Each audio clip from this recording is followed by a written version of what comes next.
That feels a little uncalled for.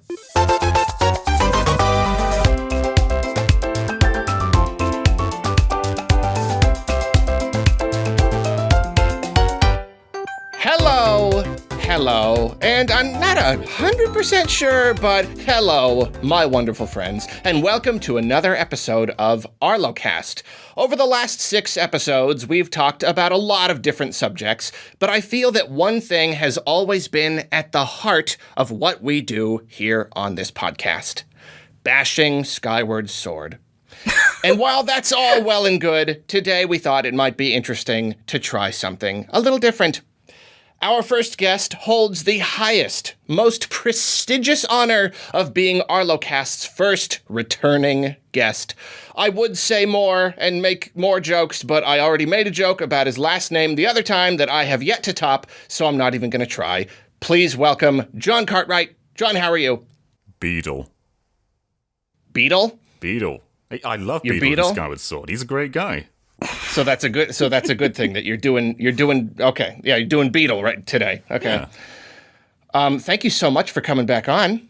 Well, thank you for inviting me on. It's always a pleasure. Yes, and just a brief reminder to anyone who didn't see that episode and somehow doesn't know, what is it you do? Well, I make videos on Nintendo Life, which is a YouTube channel that makes videos about Nintendo. Perfect. Was that eloquently said? It was very eloquently said. Perfect. I'm so glad to have you here. Now I am doing Beetle today. I'm just feeling absolutely Beetle. Our second guest is a woman of many talents, spanning many mediums: art, animation, voice acting, hardware modding, and probably more that I don't even know about. More important than anything, though, at least in the context of this episode, when Nintendo revealed Skyward Sword HD, she made a very loud, happy noise. Please welcome Mackenzie Atwood. Thank you. Hello. Yes. Hello, Mackenzie. How are you today? Are you doing Beetle? I am doing Beetle. I'm doing whatever the other Beetle is, because there's multiple Beetles in Skyward Sword. Yeah, you got the little mechanical Beetle. And I'm the mechanical Beetle. Yeah, definitely. All right, that's my good vibe. too. I'm a bit more of a fan of that one than the guy Beetle. I like the little bug. So we might be here for a while, but just briefly. What do you do? Where do you do it? What's all the stuff that you do? Right. Well, so I, for a long time, edited cartoons on YouTube.com. And now I work in the animation industry and edit cartoons for, the television. And so, yeah, I live in LA now. And I also do voice acting. And yeah, like you said, I got really into Game Boys over quarantine as well, so I was doing all kinds of mods and stuff. So yeah, but I as you said, I am a very big Skyward Sword fan as well. Yeah, I gotta say, I think the most impressive thing you've ever done is that double-decker GBA SP with the 2 screens. Yeah, I can't take credit for that because the original was done by Elliot of the Retro Future, which is another YouTube channel. He made a mod kit for that, but he pioneered that because he did the whole you could see it on his video, but he went crazy. I was merely following his example. Yeah, well, it's still beautiful, and I'm still very impressed by anyone who can do it. It looks perfect. It's really fun. Yeah, it looks really perfect. Have you seen this, Jon? I've not, but I really want to see this now. It's one of my favorite things. It's just an SP with 2 screens, stacked up on top of each other. It's ridiculous. How does that work then? Is it playing 2 games at once? No, it's what? the same game twice. It's just actively making it worse. It's the worst. It's so superfluous. Yeah, it's just the stupidest thing. So I absolutely love it. Oh, yeah. That's really funny. And I speaking of your name, I have a story that I don't even know, it may or may not be entertaining enough to share here. Oh. But I'll share it anyway. I was a kid, and me and my friend Lincoln were at our friend Tyler's house, and I had a dog named Mackenzie. And there was a girl in school whose little sister was named Mackenzie. And so we're sitting there, it's late at night, we're playing Crash. She's playing the swamp level, and for some reason, the name Mackenzie comes up and we say it and it made him die, or he just died. And so me and Lincoln got this idea in our heads that when we say the word Mackenzie, it would make him die and crash. And so we were saying it, and he got really, really mad at us, and so we had to stop. But then I whispered Mackenzie to Lincoln, and then he ratted on me. He's like, he said Mackenzie! And then Tyler died, and then Tyler yelled at us and got really mad, and then his dad got really mad and yelled at him, and it was really awkward. And that's what I think of whenever I hear the word Mackenzie. Not good. That explains so much. And it's just always linked to that name for me. That's funny. And I gotta say, it's another slight aside. It is really smoky here. It's fire season. You're down in SoCal, right? Yeah, I'm in like LA area. You got any smoke down there yet? Not really. The biggest problem I had was literally just like yesterday or the day before, a swarm of bees landed on my house. What? I know. I didn't know bees did that. Like they were looking to build a new hive or something. Literally, like I went on a walk. I came back 30 minutes later. There were 1,000 bees on my house, and I'm not exaggerating. Like 1,000. And oh my gosh. So we had to call a bee man. He had to come and suck them up in a bee vacuum and take them to a new house. But so boy, I can't even complain with the smoke. I know, it's more my concern. You had bees. Well, yeah, we don't really have any smoke, but we do have a bee problem. So, but yeah, the bees are alive and well. They're good, so don't worry. Well, that's good. Yeah, they're very careful with the bees. Yeah, they like exactly. to suck them up in their vacuum. Mm-hmm. Well, I suppose before we get into the meat and potatoes of this episode, let's start with what's in the news. Either of you folks have any news stories from this week you want to talk about? Let's start with rolling the dice. John. Well, this isn't really news, but I want to talk about, for a moment, Monkey Ball Banana Mania, because it looks really good. And everyone's talking about that on Twitter. Yeah, over the last couple of weeks, though, on their Twitter, they've been sharing a bunch of like new things on there. And there's like a free camera. There's a mode where you can slow down time. It looks really, really good. I don't think it's been given the justice that it really deserves, because it's doing so much beyond just remaking the first two games. So I just want to kind of put that out there. Banana Mania, looking really, really good. Well, half the people on my Twitter that I follow have just been talking about it constantly, so hopefully it's getting some eyeballs on it somewhere. Yeah. Have you guys played the first two Monkey Ball games? I've never played any Monkey Ball. Same, no. Never. They're so good. I'd say outright that they are some of the best games on GameCube. And they're just so fun. They're some of the best party games ever made. But the series kind of went downhill after the first two. And they've been pumping them out like relatively frequently, but they've never captured the joy of what they had originally. So going back to that first formula, it's really promising, and I'm super excited for this. It's a lot like Katamari. It's about rolling a ball. They had two really good ones, and then they kind of went downhill and kind of.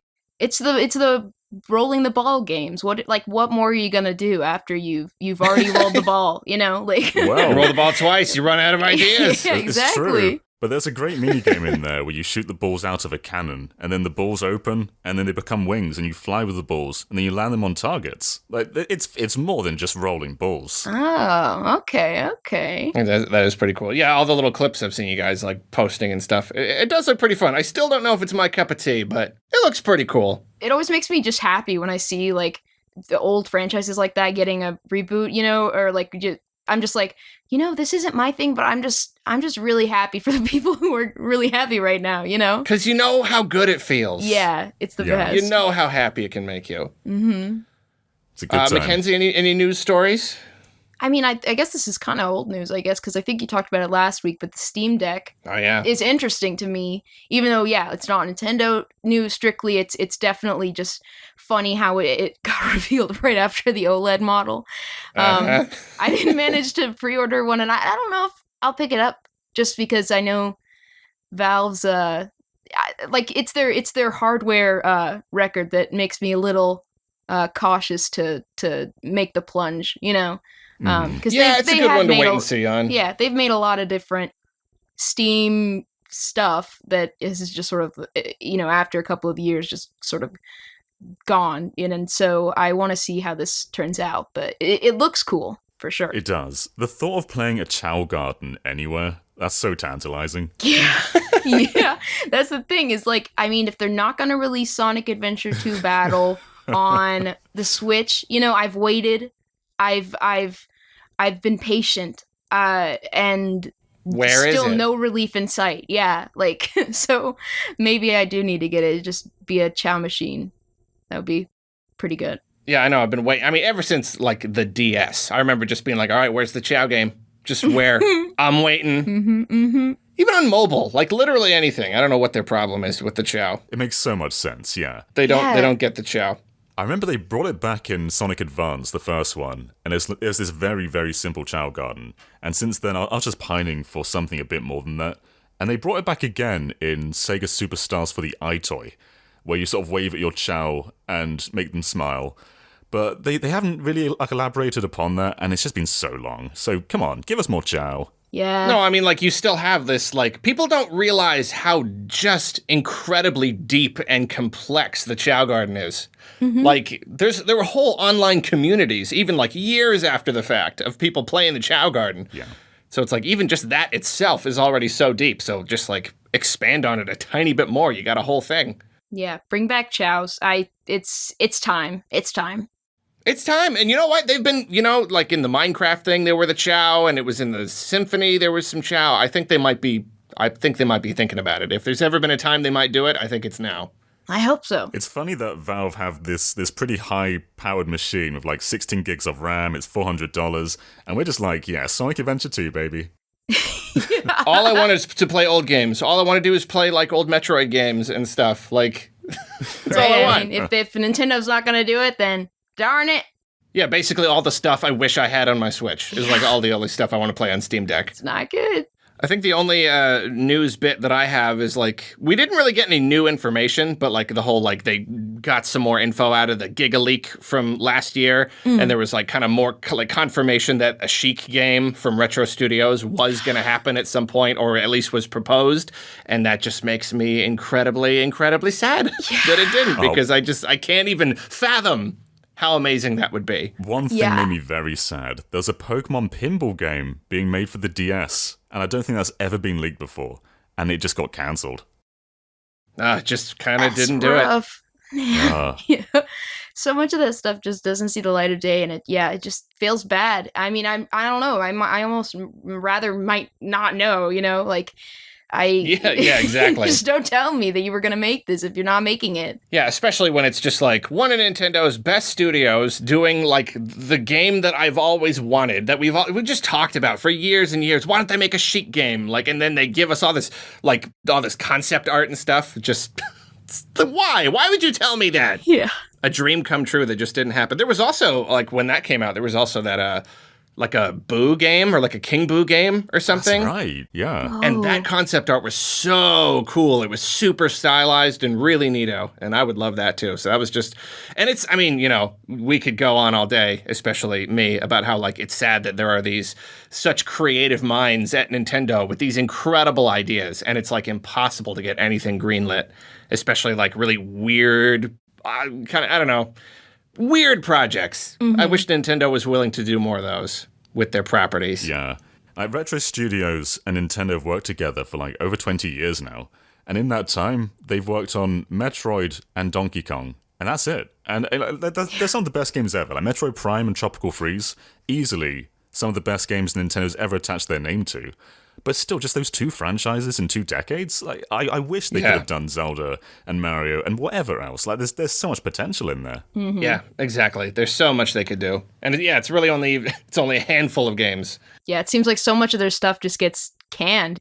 And it's like, man, Retro Studios is having a rough time of it. But yeah, they really have. There's really just not a lot of good news coming out of the company. But I don't know. So I think Metroid Prime 4 is really going to be like a big test to see, like, do you guys still have it? Even with all the main producers leaving and all this stuff changing and all these reports of canceled games and stuff, like, this is kind of their big chance to prove themselves. Yeah, I'm excited to see. Was Funky Kong not enough? No, well, see, even since then, I feel like even since Tropical Freeze, there's been all this, like, talk of canceled games and people leaving and all that. So even, like, since then, it feels like they've changed a lot. Can they pull off another Funky Kong is what we're asking. Yeah. Will there be Funky Kong in Metroid Prime 4? That's the big question. There better be. Can they top the depth of that character Yeah, exactly. I don't think so, but we'll have to wait and see. We'll have to see, I guess, yeah. That's all I got for a news story. I mean, there's other stuff we could talk about, but nothing particularly interesting this week. Anyone else? I haven't got anything. Nothing upbeat. You know, there's some pretty miserable stuff this week, but nothing fun. Well, then you know what? I think we should just go right into it. This is a segment I like to call, So How About That Game That Just Came Out?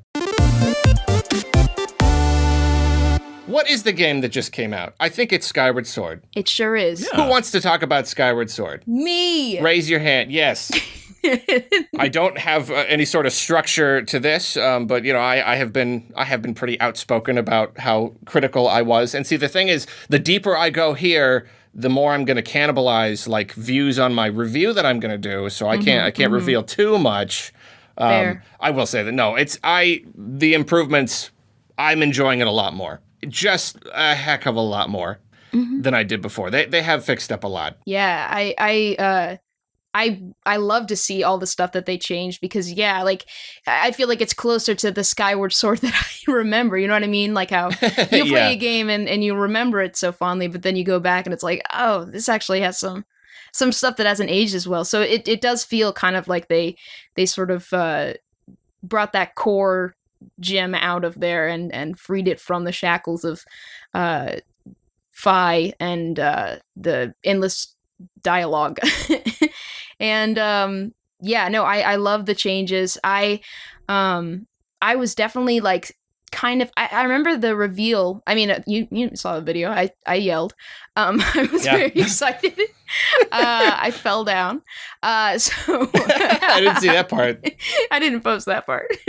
But I was very excited.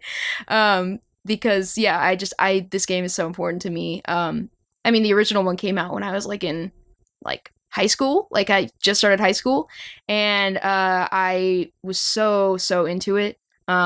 And like this game also just marks like, you know, it was the 25th anniversary of Zelda, right? And then the release of the Zelda timeline in Hyrule Historia. Like it was just such a good time to be a Zelda fan. And I was so excited to see this, but I was a little disappointed because I was like, how much are they going to be changing? You know, it looks like they're just upscaling textures and stuff. But after playing it, I feel like, okay, they actually made some substantial changes, and I didn't remember how much motion controls were baked into the game too. So just the adding another control scheme seems simple in theory, but then it's like, oh no, they had to remap and redo everything you do in the game, basically. Yeah, and it doesn't always feel completely seamless. Like you know, like I think throwing bombs in particular just kind of takes a bit to wrap your head around. You gotta like hold the stick up or down and hit the ZR button. It's a little bit weird. Yeah, you're right though. There was a lot they had to do, and I would not be surprised if there were a lot of little tweaks that I just didn't even notice. That you'd have to like hold the games up side by side. You know, like in a specific sequence or something. Like they really polished a lot of stuff. They wanted to make if people hadn't been talking about it, I don't think I would have noticed that the intro was shortened. Same. They did a really strange job marketing this one too. Like it was 3 days before launch where they revealed that you can move the camera around, and that's huge. That changes the entire input for the game. I can't blame people in the lead up for being miserable about it, basically just being Skyward Sword again, because that's what it seemed like. But when you actually get your hands on it, it does trim a lot of the fat. I'm really close to the end at this point, and I'm like 20 hours in, and I've done a ton of side quests too. And on the Wii, that must have taken me close to 40 hours. That a ton of fat is trimmed along the way, and a lot of that is Fi. But just the speed of dialogue and everything like that, it just feels like a much quicker and tighter paced game. And it's just, I don't feel like they really sold it well enough. No, they really didn't. Like that stuff should have been at the forefront, because I mean, like they already kind of have a reputation sometimes, you know, especially like coming after 3D All-Stars, where it's just like, you know, the biggest thing is just kind of like higher resolution or whatever. And so like people are all, and this is kind of a Nintendo thing. They have all these blind spots where like they don't get that they already have a reputation for that. Sometimes, not in every case, obviously. The other Zelda remasters are great. But people are already really, and just in the industry in general, they're wary of a really simple, bare bones upscaling sold at a high price. So it's like, yeah, they should have known that and like been just like right at the beginning, just like, hey, look at all these improvements. I mean, they did start out with like the whole button controls thing. I guess they thought that was the main problem. But as an outspoken critic of the game, the motion controls were never my issue. I was happy to have the button controls, but like it was the other stuff. Like that was the selling point for me. Yeah, I kind of have a theory about that. I feel like there was probably some people within Nintendo who didn't want to make these changes. Or didn't want to tweak the game too much or like the flow of the game. I guess also just like saying that, oh yeah, all these things that we had in this original game, you know how they were super annoying and bad? Well, now we don't have them anymore. Like, you know, they probably didn't want to approach it from that angle either, at first anyways. So yeah, that's a good point. So like I could see them, I could definitely see some politics being involved here. That's how it came off to me anyways. They're not going to just sort of lead with like, it's Skyward Sword, but, you know, less annoying and now you can use buttons, you know, like. Yeah, it's good now. Exactly. Because like it's a very important part of the Zelda franchise and timeline. And so they don't want to put any disrespect on it, you know? Yeah. So yeah, that's how I saw it. That's a good point. Do you think like the whole time, like when the idea of motion control, like the optional button controls came up, like the whole time, like Shigeru Miyamoto's just sitting in the corner, just like sulking with his arms crossed? Oh, absolutely. Yeah. That's exactly just like, what are you talking about? No. And they're just like moving forward with it. And he's just like, I can't believe they're doing this. I mean, my question was, I wanted to ask you guys if you thought that if it weren't for the Switch Lite, do you think that they would have even added the button controls? Oh, that's a good question. I hate the idea that they wouldn't have. I really hate that idea. Mm-hmm. It's possible, though. I mean, all the marketing material. That's why we were scared that we wouldn't be able to use the Pro Controller, because it was always so focused on the Lite. They wanted everybody with a Switch Lite to know that they would be able to play this game. Right. Yeah, I don't know if they would have without it. That's a thinker. You got some thinkers here. I've always really enjoyed the motion controls personally, Same. And I don't really enjoy the debates about, like, should the game ever have had them, because they're so ingrained into the design of everything. And I love that buttons are there as an option. Like, that's great for people who never like motion. That's fine. But playing with motion just feels so natural to me, and I love that the camera is so free-flowing when you're playing with, like, a single Joy-Con as well. Like, they just feel really good. And I messed around with the button controls a few times when playing in handheld mode, and they're great. Like, being able to, in combat, just being so precise with your sword movements, that feels really good. Mm-hmm. But there's some other parts which I don't love so much. Like, I don't love when you're flying around. For some reason, going up makes you go up, and pressing down makes you go down. I feel like it should be inverted, and the same for swimming as well. It doesn't quite feel right. Yeah, I really, I didn't mind the motion controls, but just I have changed since then, and so now I just don't really care about motion controls anymore. I like gyro aiming. So for this one, I really did go all buttons and stuff. And but I did, you know, for the review, I did try out the motion controls, and they feel a lot better. Like, they're way more responsive and accurate and stuff. No, but it's terrible. Like, even if I'm doing motion for the sword, I don't want to do motion for swimming and flying. I hate it. Mm-hmm. Yeah, there should have been a mix. Yeah. Like an option to, like, when you're flying, use buttons, and when you're fighting, use motion. Exactly. Yeah, I agree. I think that would have been another welcome addition to, like, the additional options they added, because, it is more natural to use, I feel like, motion controls when you are fighting, because the sword puzzle, you know, each enemy is like a puzzle, basically. But yeah, like, it's not necessary to, like, okay, shake your Joy-Con to swim. We don't need to do all that. Flick it up to make the bird go up. Like, just, just trying to get Flap it. Like, your wings. It's terrible. Flap your wings. Yeah, for me, I definitely, I like the buttons more than I thought I would. I used a mix during my, like, playthrough. When I was just playing in my room, I would play with the button controls, and then I would put it on the TV and use the motion controls. And it always took a little bit to just switch back and forth between the two, and I would be like, why am I not doing a somersault when I press the stick in on, you know, when I'm got the motion controls on, and then I'm like, oh yeah, motion controls. Why is the camera not moving? Why am I? Yeah, exactly. I found that for me anyways, it was kind of helpful to use the there's an option to enable, like, looking around, using the camera, moving the camera with motion while you're in handheld mode. I did enable that, and it's kind of mixed, but yeah, like, it's definitely not ideal in general, the way that you have to manage moving in the camera in handheld, but it's workable. Yeah. Yeah, I felt like I needed to move the camera more than I was able to with the gyro. Like, I move the camera around, like, constantly. And, like, my left index finger is still cramping just from holding down that L button so much. I do feel the camera's a really big deal, though. It's a massive Skyward deal. Sword reverted way back to the N64 with this camera on Wii. Like, we had, on GameCube, Wind Waker and Twilight Princess both had camera controls, and I guess the Wii version of Twilight Princess didn't. But we're reverting back to a control scheme from the late 90s, and it felt like a bit of a step back. But now you can move the camera the entire time, and I barely ever use Z targeting to, like, revert the camera behind me anymore, just because there's no need. No, it's a massive deal. I think the camera controls and the 60 FPS, those, like, just kind of put together, I did not realize how much of a difference that was going to make, and just how just smooth and especially like this game, it's so like everywhere is just climbing and ledges and trying to get where you're going. So now being able to like look anywhere, like it makes a massive difference. Mm-hmm.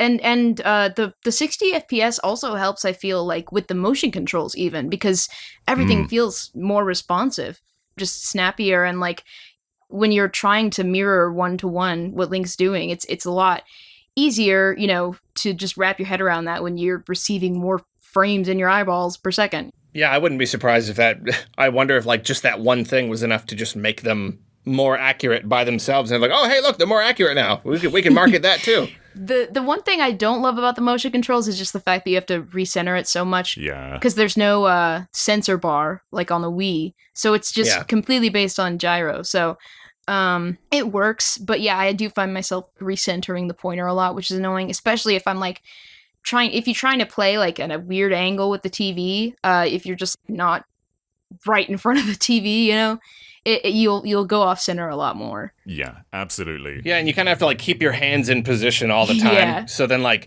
you're doing a sword and you have it in one way, and then you put it away, but then you're like, oh, I need to bring up my arrow, and the cursor is like way down in the corner, like, and you gotta recenter it. Yeah, that's true. That was like I said, I didn't do motion a whole lot, mostly just to try it out. But yeah, you do have to recenter it a lot. Mm-hmm. Yeah, even when you're completely still, it still drifts. It's fine for sword combat.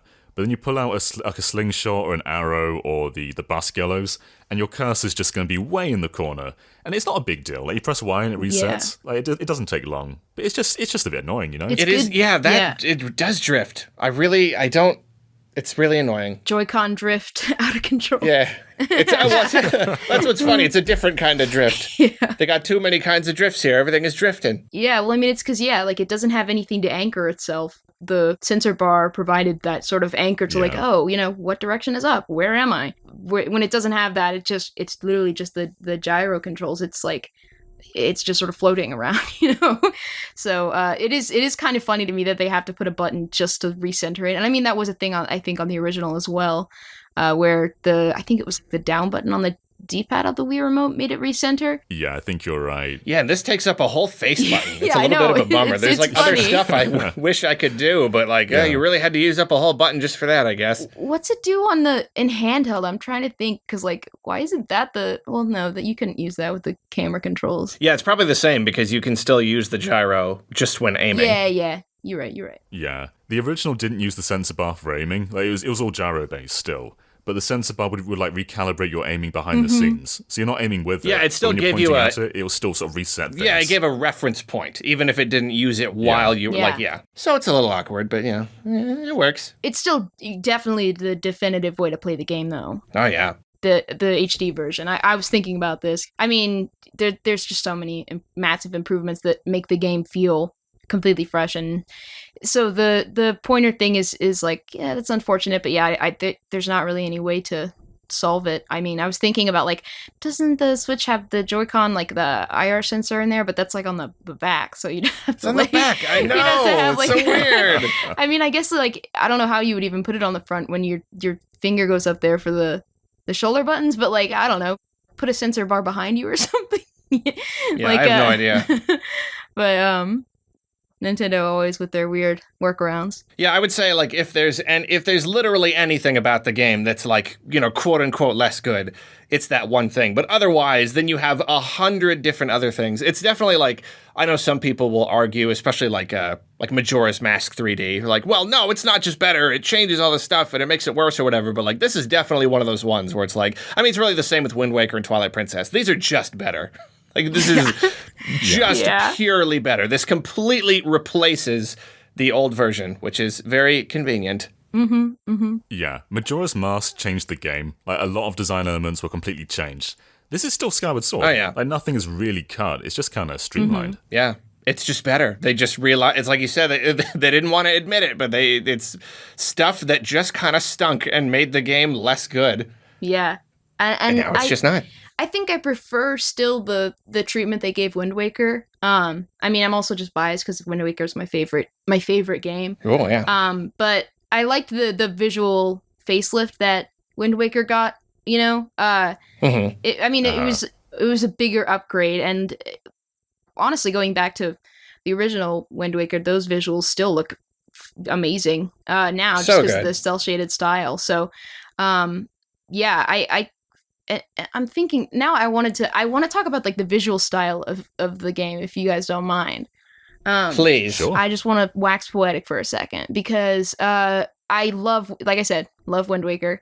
There was a lot of backlash against Wind Waker, which that's how we got Twilight Princess. Honestly, yeah. I'm gonna say it. I don't love the Twilight Princess look. It was also during that weird era where everything is just brown in games, Yeah. And it's like, it doesn't suit Zelda to me. It seemed like they were overcorrecting to me.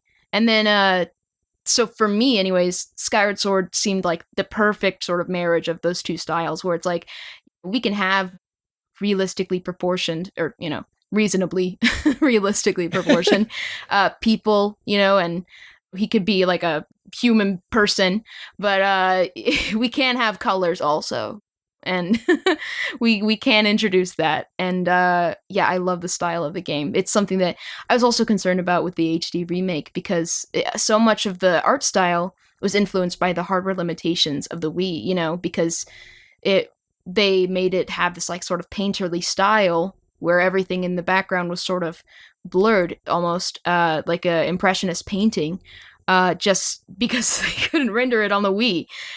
So it was interesting to me to see like, oh, well, what are they gonna do with the new one? And I think that they did a pretty good job of adapting it. There's definitely parts where, like, I've noticed like some of the textures are more blurry than others, you know what I mean? Like more in that blotchy sort of impressionistic painting style. But I feel like it just looks really, really good still. Yeah, I feel like in terms of like the far away filter, like stuff that's really far away, I feel like they just kind of got rid of that. Like now, like looking up at the trees in Fair Woods, like it really just doesn't even have that kind of blur paint filter kind of thing. Mm-hmm. But obviously the style definitely does come through in the other stuff. I've always been, it's funny that you think it's the best of both worlds. I've always kind of thought it's the worst of both worlds. Yeah. I feel like on paper, it's true that like, I guess I think Breath of the Wild nails it a little better, where it's still got like that element of like really cool realism that can be a little grittier, but still like kind of colorful and beautiful. Skyward Sword, like I appreciate it more now, definitely, especially seeing it in HD, but I'm not a big fan of it. I guess, I don't know. Something about it doesn't click with me. It doesn't land. It's like the worst of both worlds. It's like, whereas Wind Waker really has this super strong visual identity, and then Twilight Princess at least looks really cool. I definitely agree. It's a little muddy and brown and stuff, but I still think it just looks so cool. Whereas this was just kind of, especially back in the day, less so now, but yeah, it was just kind of like, man, like you got rid of the good parts of both of them. I don't know. I mean, love them or hate them, the lips of all characters, they're distinct. You can't say those aren't distinct. Those are very distinct lips. I don't know what is with the lips. Groos's lips are weird. They are unsettling. They need some more polygons. I don't know. In general, I do love the look of the characters in this game, though. I've got some friends with mixed opinions on the characters, just like the Skyloft people, but I love them. I just always found it really charming how they're all birds. Mm-hmm. They're all just like based on birds and stuff. The whole it's also just tied in with nostalgia for me. Like I said, it does just feel like coming home when I go to Skyloft. It's like, this is so nice. Are they based on birds? I know some are based on birds. How are they like all based on birds? Have I just not like pretty considered much, it yeah. before? Pretty much all of them are. They're all birds, pretty much. They're all bird people. Yeah. Might be why some of them look so weird.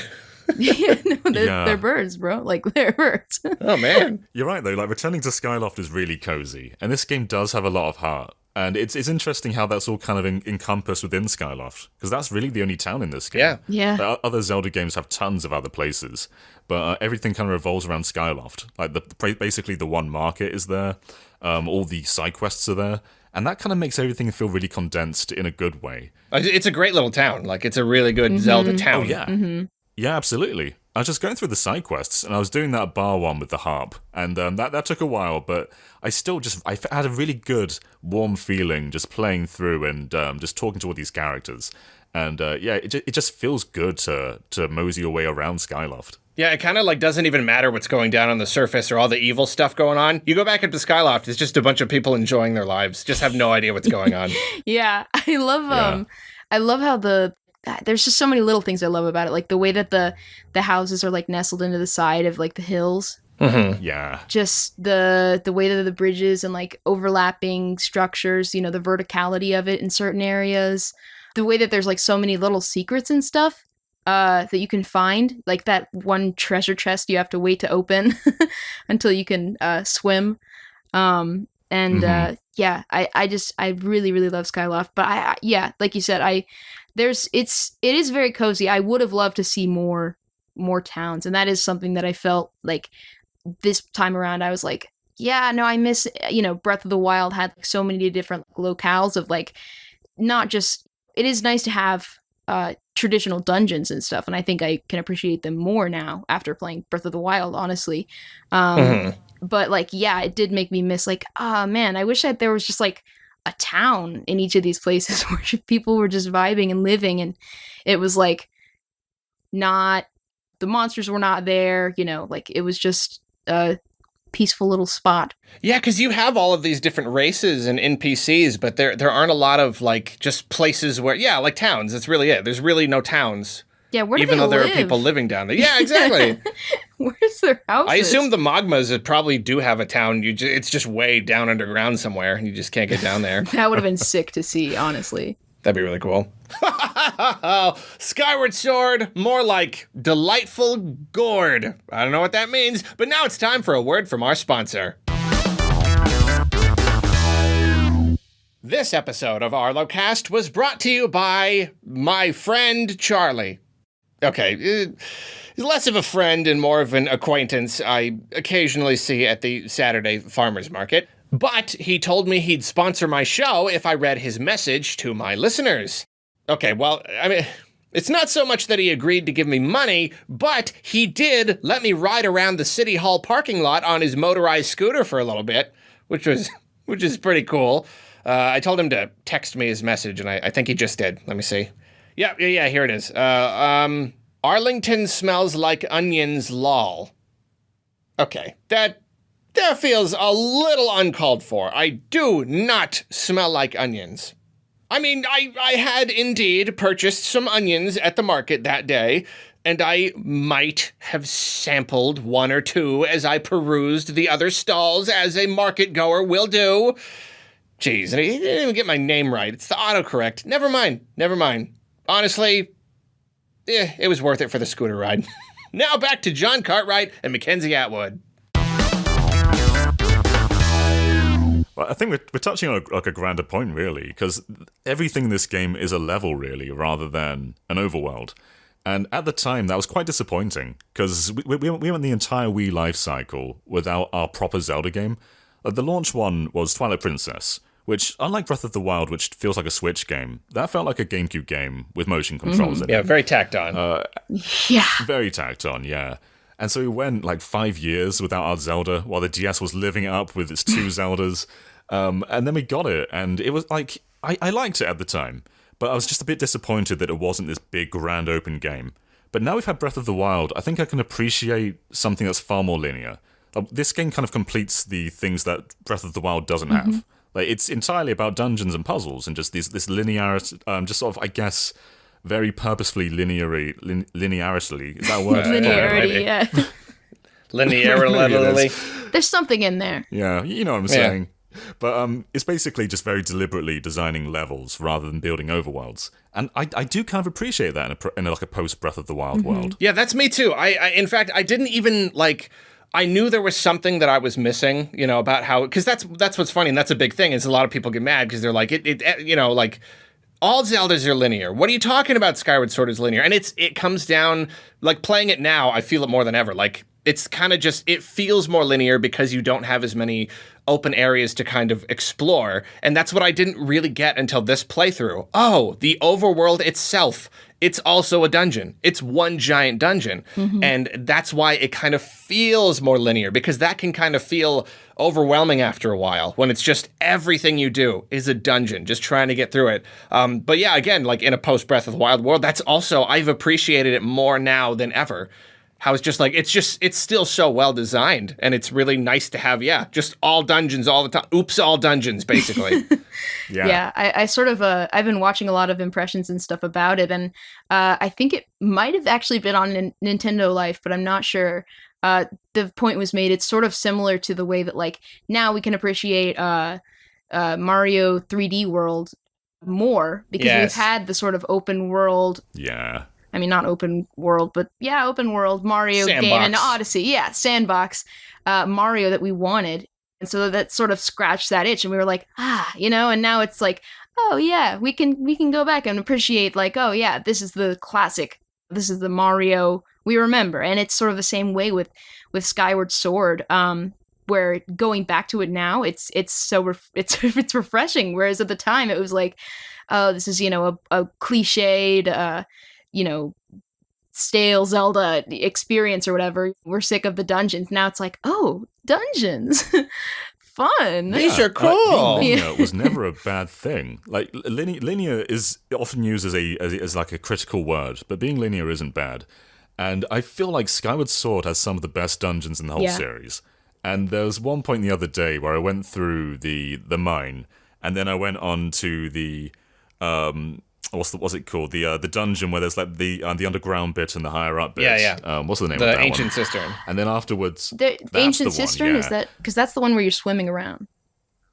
That's the one. And then after that's the sand ship. And all three of those dungeons, one after the other, it's so good. It's just killer moment to moment greatness. I went through the cistern level this time around, and I was just like blown away. I was like, this is such just appreciating the design of it, because I mean, Breath of the Wild, like, I love Breath of the Wild, and but yeah, it's nice to have such, like you said, a condensed experience where it's like, okay, every single thing in this room matters, and you sort of have to figure it out. It's really nice. Yeah, absolutely. Yeah, the dungeons, they just get better and better throughout the game. Like, that's what's amazing about it. Like, it starts out, like, it's just completely basic, and then you're like, and especially when you're trying to be grumpy about it, like, man, Skyward Sword, and then you play another dungeon, and you're like, okay, well, that was pretty cool. Then you play another one, you're like, oh my gosh, that was incredible. And then you play another, you're right, like, that little stretch of, like, 3 dungeons, it's just like, what is happening? What happened to this game? I'm trying to hate it here.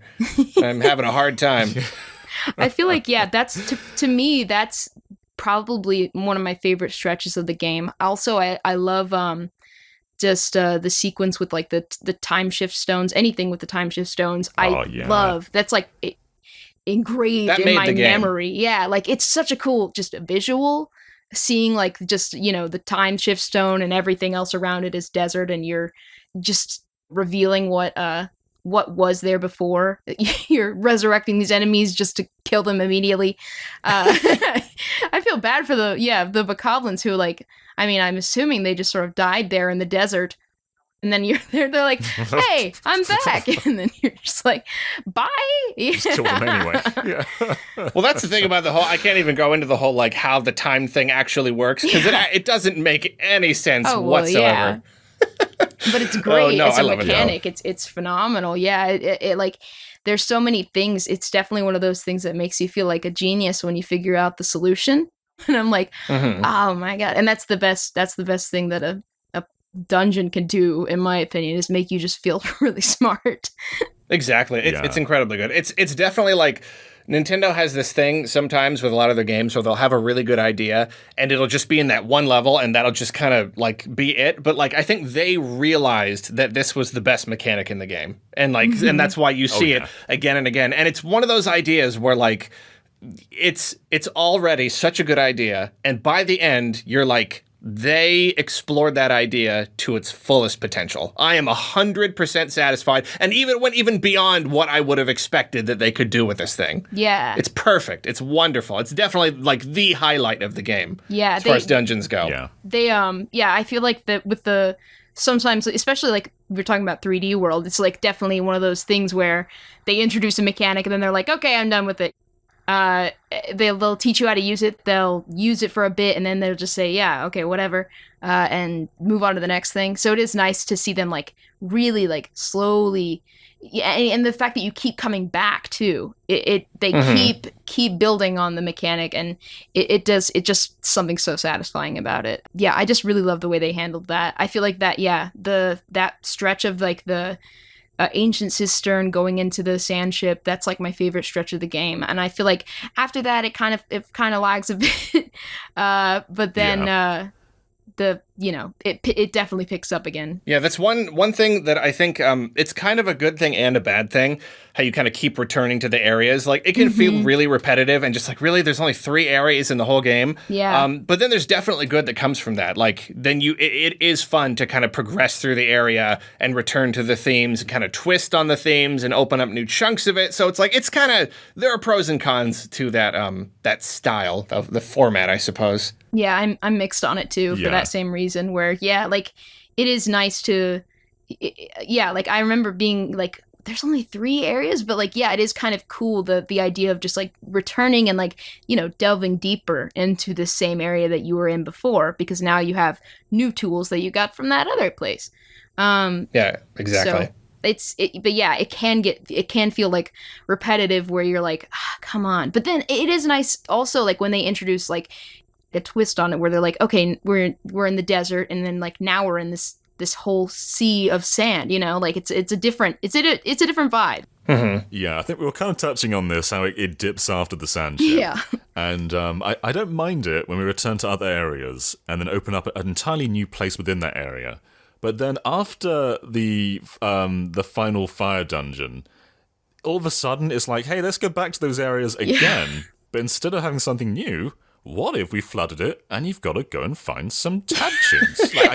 That was probably the low point of the game to me. I was like, I didn't remember this at all, and I was like, are you kidding me? Like, is this a joke? I'm the one person who didn't mind it. I don't know why. I just didn't mind it too much. I don't know. Even back when I hated the game, I think I didn't really mind it too much. I guess I just think it's easy enough. It's your favorite part. Is the best part of the whole game is tad tones. Yeah. On the flip side, I never mind the Silent Realm. I always hear people hating on that the part where you've got to go and collect those little orbs of light. I never mind that stuff. It's over pretty fast. It's not too challenging. I did mind it. I remember, like, as a kid, I was like, honestly, like, so scared of them, because I would play them at night and I would be like, the only one up in the house, and once those guys start chasing you, it doesn't matter how brave you are, you're freaking out. I thought this time around I would be brave, and I would be like, I'm an adult now, I'm capable, but like, I had a really close call. I saw that. Yeah, that was on Twitter. That was terrifying. The volcano one, where I literally was like, I got spotted as I was going to get the last tier, and I was sprinting. I had to fall down the hill and then get a stamina fruit, roll back up the hill as this guy is chasing down the hill towards me. So I have to run around him, jump up a ledge, run to the tier. I get there with like literally like it was within a millisecond of losing all my stamina. And it was a sliver. It was insane. And I was like, it's crazy. I definitely felt the adrenaline. So I do have appreciation for the that section now, those sections of the game, but yeah, dude. They're still scary. I mean, there's stakes now. In Twilight Princess, you just walked around really slowly until you found them all. And if you couldn't find one, you just walked around until you found it. I found it very boring in Twilight Princess. And I think I feel like that's probably around where I dropped the game. I just remembered in Twilight Princess, like in that like town that's like in the gorge or whatever, like with the cliffside village or whatever. Kakariko. Oh, that's no. There you go. Fake fan. Sorry. I remember just like walking around and like trying to find the tears, and I was like, this is annoying. That one's a pain. That specific sequence, those are annoying. So it's like, it's kind of like, well, let's raise the stakes a little bit. Let's make this a little bit more interesting. And I feel like the people that I have known over the years to like those sequences, they like it because it's so scary. Mm-hmm. And that was definitely why I didn't, because it's just too intense. I get really stressed out about certain things in games. But I think this time around, I've played the game enough times and I understand how to get around well enough, and maybe I'm just a little bit better at games. I didn't mind this time, and I think I actually kind of enjoyed it. I was really pleasantly surprised, because I thought I was just going to hate it and like, oh, you got to do this like a million times, and I liked it. They're fun. They're scary. I had some close calls too, but they're fun. Same. I ended up enjoying it a lot more, and I think it's just because like I'm better at this game now, and also so it's less frustration. There was only like one time where I had to redo the trial, and it was the last one, and it was because I messed up. So I didn't feel like it was unfair or annoying or anything. I really enjoyed it as well. Yeah, the water. Yeah, sometimes I don't realize it's rising and falling. Yeah, like the water will just come up out of nowhere, and you're like, bruh, this is not where water goes. Like, like, what is this doing here? And I mean, we've touched on just about anything. Any final thoughts before we move on to the final few segments of this podcast? They didn't trim the imprisoned at all. They didn't. I guess that's fine. Yeah. I rolled my eyes. If you want to go for 100%, you've got to fight that thing. I think it's 3 times in the main game, yeah, right? Is it 3? I feel like 3, and then there's the boss rush. We have to fight it another 3 times. It's a lot. I guess if you change the imprisoned, you change the story. So I guess you can't really cut it. But I was hoping they would have at least made them a bit more exciting, and not really. Yeah, they didn't. And you know what? It's so many little things that make me like the game more, and very similarly to the Silent Realms, I was annoyed, and mostly just because it's so stressful. You don't want to have to start all over again. But this time I just kind of took care of him. I don't know. I guess I just know how to beat it easily enough that I didn't find it too hard to do it all 3 times, so it didn't put that repetitive like kind of stress thing on me. So that's another little thing that I'm like, I'm okay. Pro gamer over here. I know, hardcore gamer. I found it frustrating this time around. I just found it annoying how I kept trying to run up and smack his little toe things, and he kept stomping, and the little shockwave, I just couldn't find an opening. So that's really what makes it hard. That's what makes the battle so hard to do 3 times is the shockwave. And it might be, I feel like you can swing faster when you're using stick controls, and that might be why I had an easier time. I feel like you can get more hits in, so just go and just kind of take out the toe pretty quickly. I also didn't even think of this ever until I saw it later, is how you can use the wind and you could just land on his head. I only got to do it once because all the other times he just knocks you off. What? But at least one of the times you just land on his head. You just hit it on there. Totally, yeah.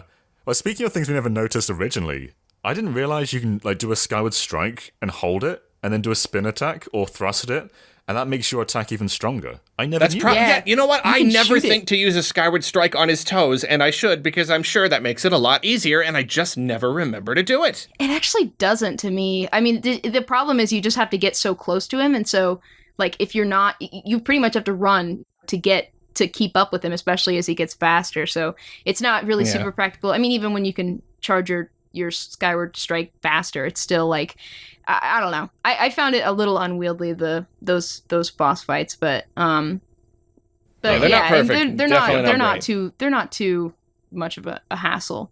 The tad tones though, I was like, okay.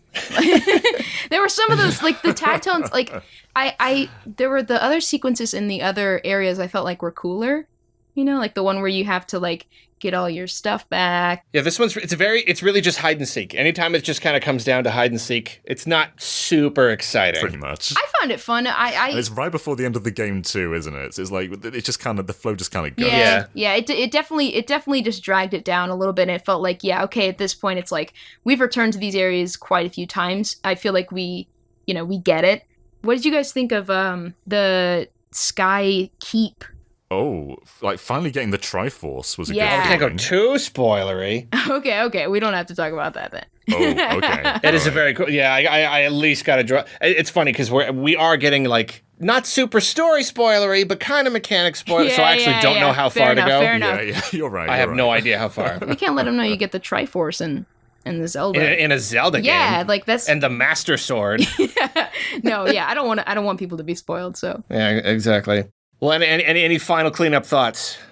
I mean, I'm sure we could go on and on and on, probably for hours. Oh, absolutely. I think that the other thing I want to note is just like, to me, I've seen the weirdest take to me that I've seen from people about this remake is like, why would you buy this? When Breath of the Wild is so much better and it's on the same system. And it's like, what are you talking about, dude? Like, we can have 2 good games, you know what I mean? And also, just like, I feel like another thing is like, people will say like, oh, Breath of the Wild is so much better and Skyward Sword is trash or whatever. And it's like, that like, so a lot of the stuff that gives Breath of the Wild its identity was started in Skyward Sword. It's like, you can't really have one without the other, to me anyways. Like, you're looking at like, okay, stamina-based movement, the whole beacon system, which was like crucial to just exploring in Breath of the Wild, and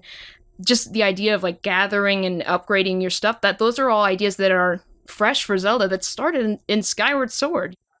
So yeah, item durability. Yeah, so like lots of little stuff. It's crazy to me. It's like I you can see so much of that like coming from Skyward Sword into Breath of the Wild. So I feel like it's, put some respect on its name is all I'm saying. Yeah, and like that's the thing is like I mean I am often, I'm often a critic of like the pricing and everything, and I do like if it's such an old game, like maybe sometimes bring the price down. But the thing is like this is a AAA Zelda game. I might make that argument that it shouldn't be so expensive for some other stuff. But like, this is a big fat game. At the time, this was a massive endeavor. I'm familiar with the game, and I didn't even do I did some side stuff, but I didn't I wasn't thorough, and it still took me like 31 hours to beat. And if you've never played it before and you want to get everything, it's a massive, massive game. Yeah. I won't touch value because everyone values games differently. But the idea of like, why wouldn't you just play Breath of the Wild? I mean, I've played Breath of the Wild, and I've played Skyward Sword as well, obviously, on the Wii, but I feel this is just a very different experience. It's the same game, sure, but they've adjusted things so much that it just feels more pleasing to play, and I'll never go back to that Wii version now. It just feels like a lesser game in comparison. And if you want to stick with the Wii version, that's absolutely fine. Sure, do that. But just personally speaking, I'm happy that I got it on Switch. Yeah, and it's just like in Breath of the Wild, why would you have one when you have the other? Well, I mean, because that's 2 Zelda games instead of 1 Zelda game. Like on the GameCube, why would you get Twilight Princess if you have Wind Waker? Because it's kind of like 2 Zelda games. It's kind of like you get another one, and then you have 2. Basically. Well, this has been a lot of fun, but I suppose we should head into the last few segments of this podcast. The first one is listener questions. Ooh. I have some questions from listeners, and we're going to answer them. You ready to answer them? Mm-hmm. I think so. All right, let's do this. We'll move it along a little slightly quickly here. We did talk about Zelda for quite a long time. Blobfishes asks, what's the game you have the most nostalgia/fond memories for? I will start. Super Mario 64. No gaming experience was as cool. It was the jump to 3D, and so just the music in that game, running around the castle, there is no other nostalgia fix for me that is quite that intense. What about you, Mackenzie? Yeah, I mentioned it earlier, but Wind Waker for me, it's like it's just so cozy. I played it all the time as a kid on GameCube, and I just absolutely loved it. You know, I said Skyward Sword feels like coming home, and like same with Wind Waker. It's like I live there, you know. So yeah, whenever I play that game, I feel at peace. And I am sad that it's not on the Switch, though. But you know, oh well, I guess. Yeah, happy place games. That's yeah. Yeah. I hear that. What about you, John? Oh, I'll be a rival to Arlo. So yours is Mario 64. Mine's Sonic Adventure, the first one. The first one, yeah. Yeah, so the Game Boy is my first actual console, but my first home console was a Dreamcast, and I got that with Sonic Adventure. And I just have such fond memories of playing that game like at midnight. I was meant to be in bed, and the title screen, it plays a decibel much louder than any other part of the game. And I remember my volume was like on 2 on the TV, and still it was just blasting as loud as it could be, waking my parents up. And it's just such a cozy game, just running around, getting stuff at the Chow Garden, feeding the chows. So many good memories with that game. That's good. Good answers. Next question. Equo, I don't know, YCWO. If you could, this is kind of similar though. I guess maybe I should have picked a different one. Whatever, I'm asking this one. If you could visit any video game world, which would you choose? John, start with you. Oh, okay. I'm looking at my games right now. I would visit the world of F-Zero. I'd like to meet the F-Zero racers, and I would like to not race an actual vehicle. I'd like to just sit in the crowd and watch them go. That is a surprising answer, but a good answer. What about you, Mackenzie? One of the first games I saw. The first game you saw. Oh, well, it still works.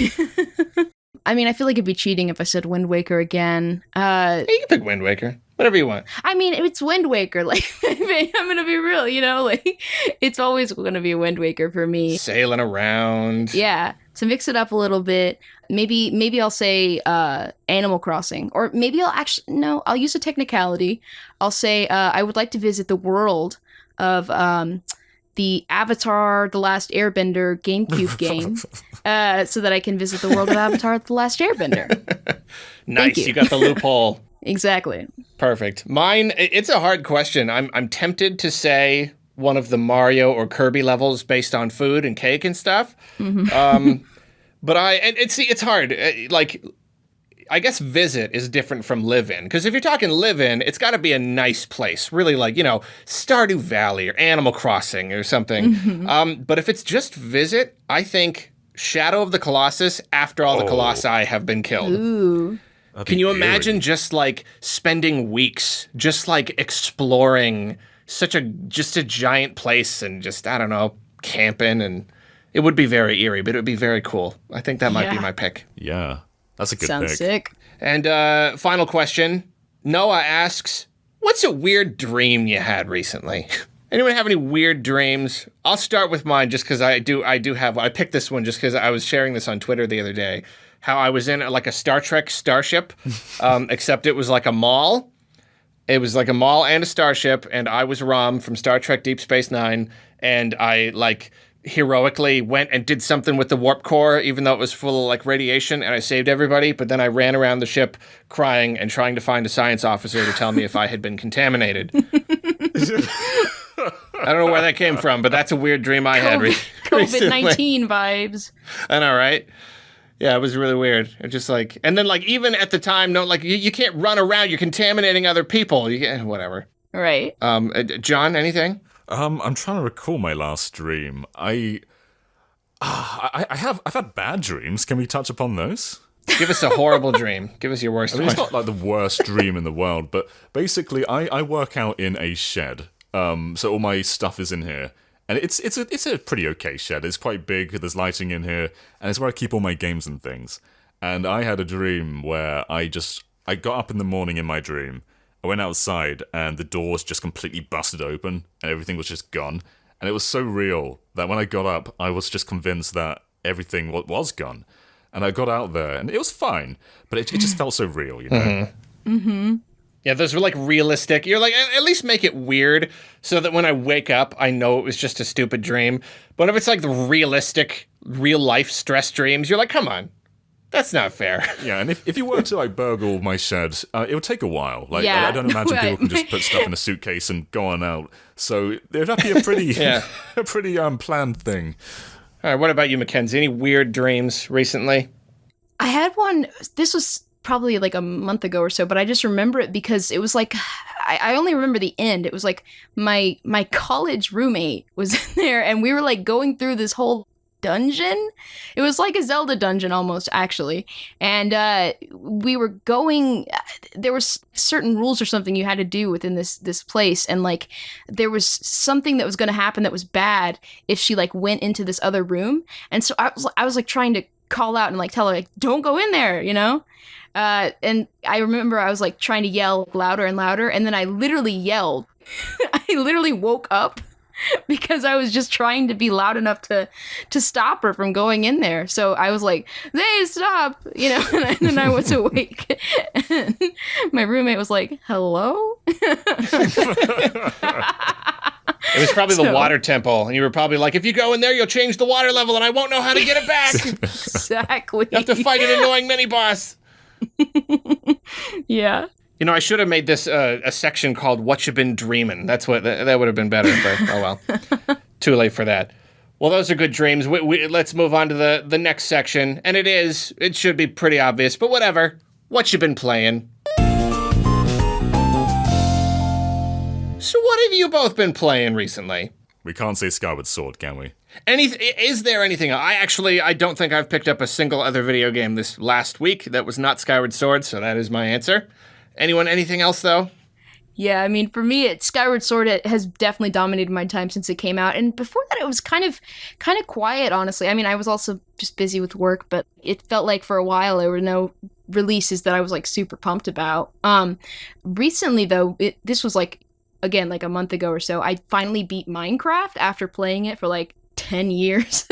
So wow, nice. You can beat Minecraft? Yeah, you can. There's things. I'm so out of the loop. It's called The End. Yeah, it's like the official like ending you can get. So no spoilers, but it's just like a thing you can do, but you don't have to, obviously, because it's Minecraft. So I'd played for a million years, like growing up on different servers and stuff, but I just never beaten it. So I finally got that far into my own world and I beat it. So that was fun. Good for you. Yeah. I'm a very young old man where, like, out of all the characters that are in Smash, Steve is the one that I'm probably least experienced with. I've played a bunch of the weirder niche ones, but Minecraft is just something I've dabbled in, but never really, like, properly jumped into, though. Mm-hmm. Yeah, that's me too. I know I would love it, but I just don't have the time for it. It's just such a massive, massive thing. If I were younger, if I was a kid when that came out, it would have been my whole world. I know it.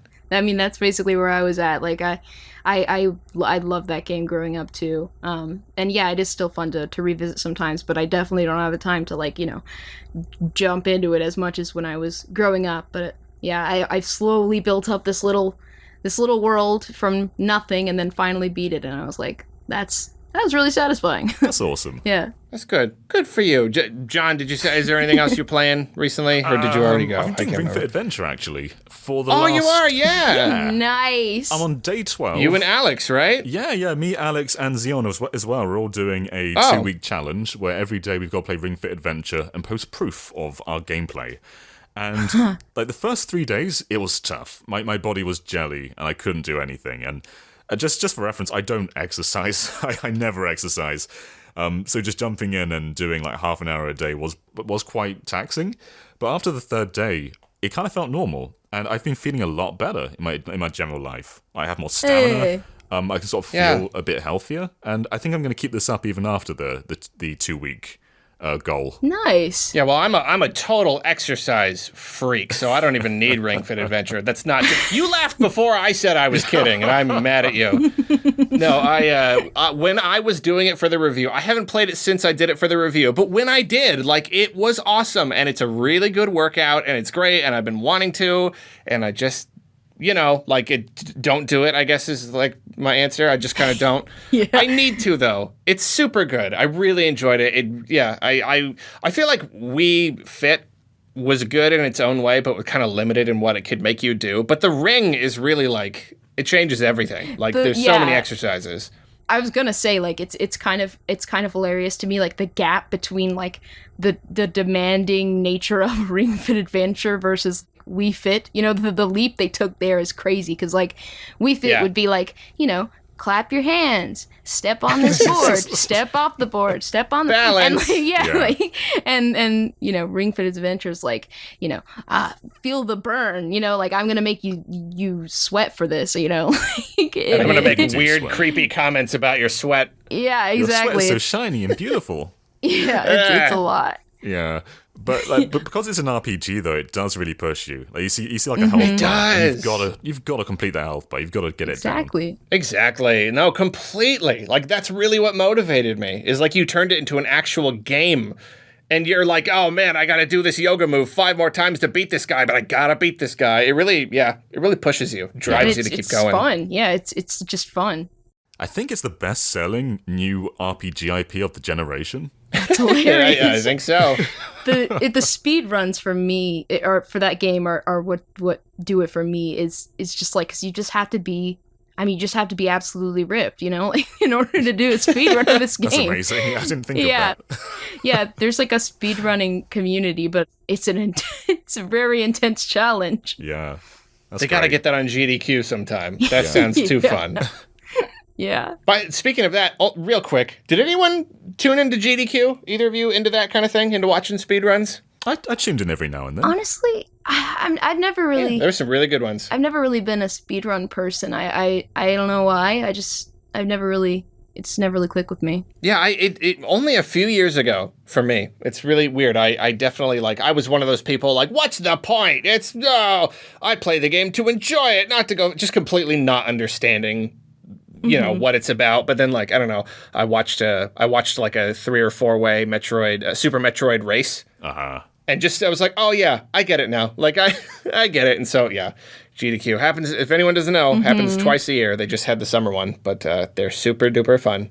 And there's a lot of really wacky speedruns in there. A guy did Mario 64 blindfolded, 70 stars. Oh yeah. Blindfolded. Yeah, absolutely. Gosh. Just not looking. I respect the craft for sure.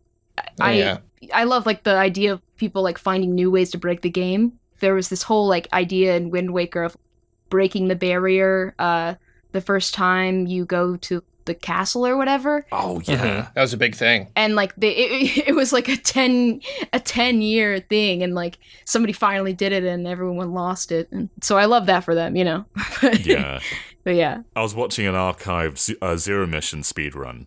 I didn't realize just how many developer intended shortcuts there are. Because in that game, you can speedrun normally and also break the intended route. But the developers have also hidden a bunch of routes which aren't, like, obvious. So the speedrunners are taking these shortcuts that the developers put in there for them, like, specifically for speedrunners. And that's a really cool thing for Metroid. Mm-hmm. That's really funny. That is cool. Like, that's raising awesome. the skill ceiling to a ridiculous level. Yeah. Yeah, I would say that this is the 2 highlights for me for this most recent one. I missed it, but I know that there's I'm so sad I missed it. I know I could just watch the VOD or whatever, but it's cooler when it's live. They call it Paper Mario Stop and Swap, because like Stop and Swap is that old proposed thing where you have one game and you pull it out and it's the RAM is left in the system for a few seconds and you put it in another game, but they never did it because that's just too dangerous. Yeah. But they call it that, but it's a speed run of Paper Mario, and at one point, I don't exactly know why, because I haven't watched it yet, but the way to get through it faster is to swap it out and actually play Ocarina of Time instead. Yeah, I heard about this. To, like, that's incredible. And then, there was the blindfold, and then the other incredible one I had no idea was in Majora's Mask.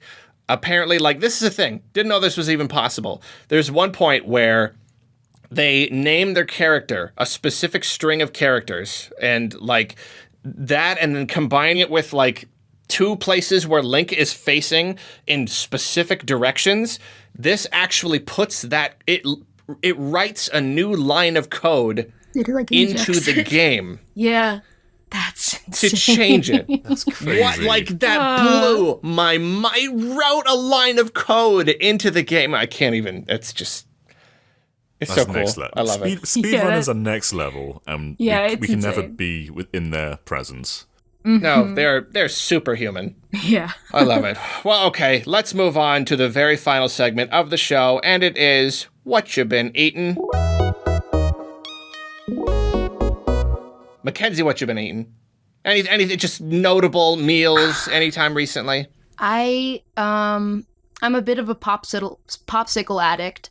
I must confess. And as it's been getting hotter, there's definitely been an uptick in popsicle consumption. Like, it's dangerous when you get the no sugar added ones, because then you're like, you just want to eat a million of them. I mean, yeah, it's just like, why? It doesn't matter. It's like 40 calories or whatever, Yeah, like those Costco ones. It's all just like fruit juice and stuff. Yeah, no, I hear you. So I definitely been tearing through those. Good. What about you, John? Anything? Oh, I have a little girl, and we don't really give her anything but like just sort of fresh fruit and vegetables and things like that. But recently we gave her a small taste of ice cream, and every single time we have any ice cream, she just comes up towards us and stares at the bowl until we feed her. So that's been kind of cute. But apart from that, before I came on this, I was a bit peckish, so I had something quite British. I had some crumpets, which I don't usually have. But I've just Nice. What exactly is a crumpet? No way. It's some sort of pastry thing, right? Kinda, yes. Is it a biscuit? I guess it's more aligned to bread. Think spongy bread with holes in. And then you put butter on or you toast it first, so it's all nice and warm. And you put butter on the holes, and it sort of soaks through the entire spongy, bready kind of substance. And I also put cheese on top of mine. So it's just this nice, encompassed prison of butter and cheese. And it's quite delicious. That's toast. Yeah, it kind of does sound like toast. What you're describing is toast. Think spongier. A prison of butter and cheese, though. I am down. Maybe a toasted grilled cheese, yeah. Yeah, it's a little bit like grilled cheese. That's a good answer. For me, last week I was talking about how I just keep getting Panda Express, just like garbage Chinese food. And finally I was like, you know what? I need to go to a real place. And so I went to a place I haven't been to in years, and I was like really hoping it would be bad. Because like I love the place and the lady's really nice and I love Chinese food, and I'm like, this is going to be a very expensive habit if this is not bad. But it wasn't bad, unfortunately. It was very good, except they did have like most of the stuff I got was great, and then the worst orange chicken I've ever had in my whole life. Didn't think you could make orange chicken that bad. Oh God. It was like speaking of popsicles, it was like a melted orange creamsicle. That's what it tasted like. Ooh. It was like orange soda. Yeah, orange chicken as like a descriptor is just such a wide label. I feel like there's so many ways you can do it. Like what is orange? Like yeah. What is the flavor of orange? I don't know. No, for sure. Like I've had some places it's just kind of like an orangish kind of sugar glaze, and then this place will have actual like slices of orange in it, and this place here apparently just got orange soda syrup and put it in a bowl for me. Oh my gosh. The rest was very good though, and I'm scared and I bought way too much and ate way too much. And that's you gotta just write it out. You gotta scratch the itch, I know. And like my itch for Chinese food never goes away. That's the problem. I'm a Chinese food addict. That's me with popsicles. It's you learn to cope. Yeah. Well, this has been such a good episode. I hope that you have both enjoyed yourselves. Yeah, this has been awesome. I have had a good time. I sense a little sarcasm in your voice, John. I don't know about that. It's genuinely been a good time. Oh, this has been great. There you go. Yeah. Play it up a little bit for me. That's great. John, where can people find you? You can find me on the Twitters at JonComs, and I also talk about Nintendo every day over on Nintendo Life. Very good. What about you, Mackenzie? I am also on Twitter at MK Atwood. Very good. It's been a very good episode. So now is where we all wave at the camera that isn't there, and we say bye. Bye. Bye. Bye. Bye. See you later. Bye.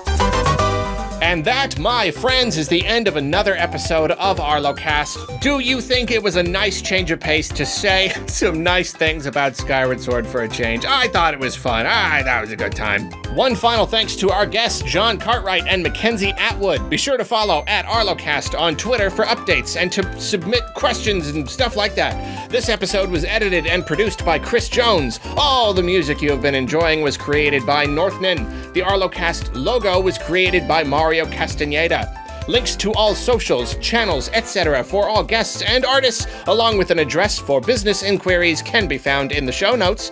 As with all things I do, I am supported in part by my Patreon patrons, so an special thank you to them. I'm not redoing that line. Thanks again for listening, and we will catch you next time on Arlocast.